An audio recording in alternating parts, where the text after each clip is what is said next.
All right, buckle up because today we're going deep on a profession that's as essential as it is unexpected. Poultry sexing. Oh, wow. When you said we were diving into career guides, interview tips, and even AI analysis all about poultry sexing, I was intrigued. Intrigued is a good word, and you know me, I had to dig into this. So for our listeners who might be wondering what we're talking about, what exactly is poultry sexing? And I'll preface this by saying it's more than just a punchline, right? You're absolutely right. Okay, good. Glad we can agree on that. At a very basic level, it is determining the sex of a chick. And yes, that does involve examining their anatomy. But what's fascinating and what most people don't realize is how incredibly skilled a profession this is and how vital it is to the entire poultry industry. That's where it gets really interesting to me because we're not just talking about, sorting birds. This is about the economics of an entire industry. Precisely. Think about it. Male and female chickens, they serve completely different purposes on a farm. Roosters are primarily for breeding, while hens are the egg layers, the backbone of the entire egg industry. Right, which impacts everything from our breakfast to the baked goods aisle. Exactly. And because of those different roles, separating them early is absolutely crucial. It allows farmers to tailor their care, optimize their growth, and ultimately maximize their productivity and profits. Poultry sexing is all about ensuring that efficiency. That makes total sense. So we've established that it's essential, but what's it actually like to be a poultry sexer? Paint us a picture. What does a typical day look like? Well, it's not the most glamorous job, that's for sure. I can imagine. You're working in close quarters with a lot of chicks. A lot of chicks. The environment can be corporate fragrant, Okay, that's what I was picturing. and it's definitely physically demanding. I was just about to say, our research mentions standing for long periods, potential exposure to dust and allergens. It sounds like you need a pretty specific constitution to handle it. You do. But here's where it gets really surprising. There's a lot more to this job than meets the eye. In fact, according to one of our sources, a whopping 72% of a poultry sexer's role involves customer service and personal skills. 72%. You're telling me that being a poultry sexer is as much about people skills as it is about, well, chickens.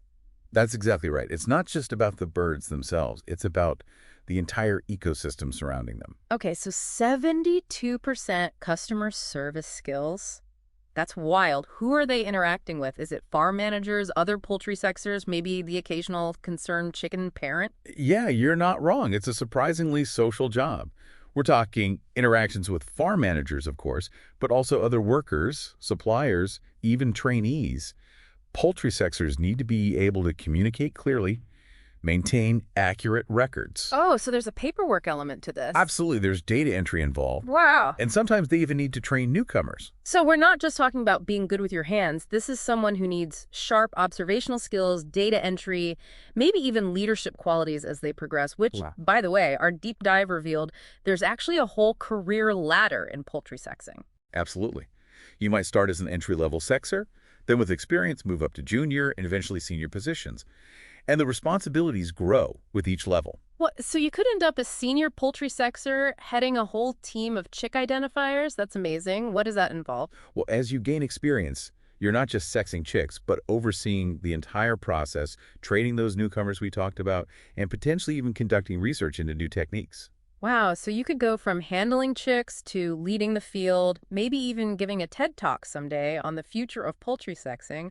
What other unexpected skills are needed? You wouldn't believe it. There's math involved, of course, for record keeping, and then economics and accounting to understand the business side of this massive industry. Some poultry sexers even find themselves using sales and marketing to promote those expertly sexed chicks. Okay, hold on, let me get this straight. We're talking about a job that requires you to tell a chick's gender with your bare hands, but also requires you to be a skilled communicator, a data analyst, and a potential salesperson. I am seeing poultry sexing in a whole new light. It's a really fascinating blend of the traditional and the modern, especially when you start considering the role of technology. That's what I was just thinking. Here we have this age-old profession, and suddenly we're in the 21st century. How is technology changing the game for poultry sexers? It's incredible, really. For a job that's been around for centuries, poultry sexing might be on the verge of a technological revolution with things like DNA analysis. Okay, so instead of relying on a trained eye and a whole lot of, let's say, up close and personal experience, you can just take a tiny blood sample and have a machine tell you the sex with almost perfect accuracy. That's mind-blowing. But also, it makes sense. DNA analysis is everywhere these days. It really is remarkable, and it begs the question, does this mean the days of the human poultry sexer are numbered? That's the big question, isn't it? Which jobs will robots steal, and which ones will always require that irreplaceable human element? I can see both sides with this one, to be honest. Absolutely, and that's what makes this deep dive so fascinating. It's not just about chickens, it's about the future of work itself and how tradition intersects with innovation. You have this age-old practice that might be facing disruption from DNA analysis and potential automation. It really makes you wonder what other professions, ones we might not expect, could be on a similar path. But before we go too far down that rabbit hole, we have to talk about these interview questions. Our research included some real-life examples of what aspiring poultry sexers are asked, and let's just say some of them are Oh, doozies. I know. They run the gamut from the very practical to the downright perplexing. Exactly. You've got your standard questions like, how do you ensure accuracy when sexing poultry? Important, of course, but expected. And then you get to the ones that make you wonder what they're really getting at. Like, how do you prove you're passionate about poultry? What do you even say to that? Right. I spent my weekends reading up on the history of chicken domestication. I mean, how do you even begin to answer that question in a job interview? Well, I imagine the key is to showcase your genuine interest. You know, maybe highlight any experiences you've had, even if they're not directly related to poultry. Okay, so maybe play up the transferable skills angle, Yeah, like attention to detail, working under pressure. exactly. Okay, that makes sense. But there was another question our listeners might find interesting, something about um, identifying mistakes during the sexing process. Right. Right. That one really made me think, what kind of pressure are poultry sexers under to get it right every single time? And what happens if they do make a mistake? Yeah, it's a high stakes situation when you think about the potential impact on a whole farm or even a supply chain. Absolutely, yeah. But like in any profession, it's about problem solving, learning from those mistakes, and constantly honing your skills. That's a good point.